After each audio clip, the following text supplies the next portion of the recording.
My name is Joe Alaco. I live in Franklin Square, New York, and I do a haunted house. I've been doing it for 23 years. I'm in my own business, Joe Faux Designs. When it comes to my haunted house, it allows me the freedom to showcase my artistic abilities. Over the years, I noticed that I might have the opportunity to put a donation bucket out for autism and cerebral palsy.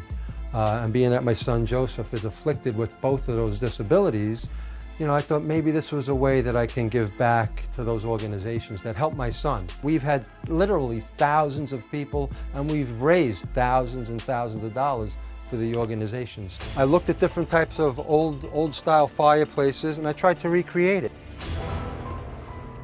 Take this and dip it in glow-in-the-dark paint, put a little bit like that. When the lights go off, her eyes are gonna glow. I actually purchased a medical skeleton online, took pantyhose, I pulled it over the entire skeleton, and then I cut some of the pantyhose and painted over it with liquid latex. When it dried, it gave a very rubbery, deteriorating skin-like effect. I added some moss to it, some hair, and I really brought it to that extra level. I like hanging out in the tent, giving donations for autism.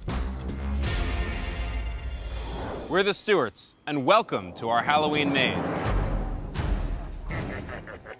Come on in, if you dare.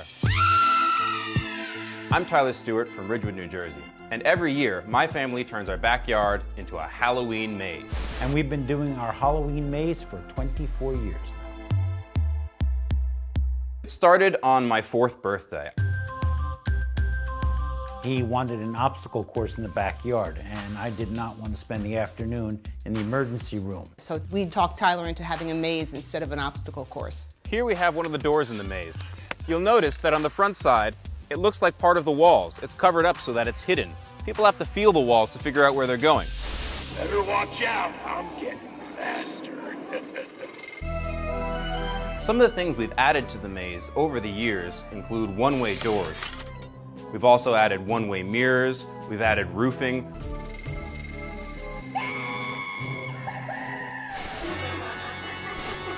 So this is one of our favorite effects at the Ridgewood Halloween maze. It's called Pepper's Ghost. The maze absolutely brings the community together. It's a wonderful thing. It's open for everyone. It's free.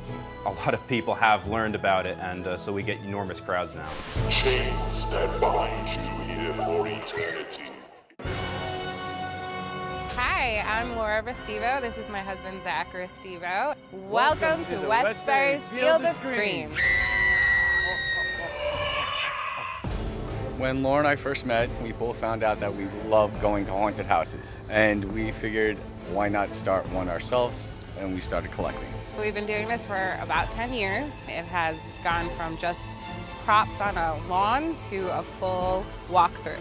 We wanted to share it more with the community because haunted houses are so expensive. We get about 400 people every year, maybe more. Every year it gets bigger and bigger. We have a doll room, floating candles, clown room. There's jungle, vines, spiders crawling on the wall, zombies lurching at you. We have this hallway of sheets, and you walk through it, and you just don't know what's going to be coming. It's mind-boggling. I want to give kudos to my wife on that. That was her idea. Oh, thank you. If you take your time and look at everything, it's about a 20-minute walkthrough. We have 3 actual pumpkins where we shine faces on them to look like they're carved and singing as you're waiting online. We are by far the best house in the neighborhood for Halloween.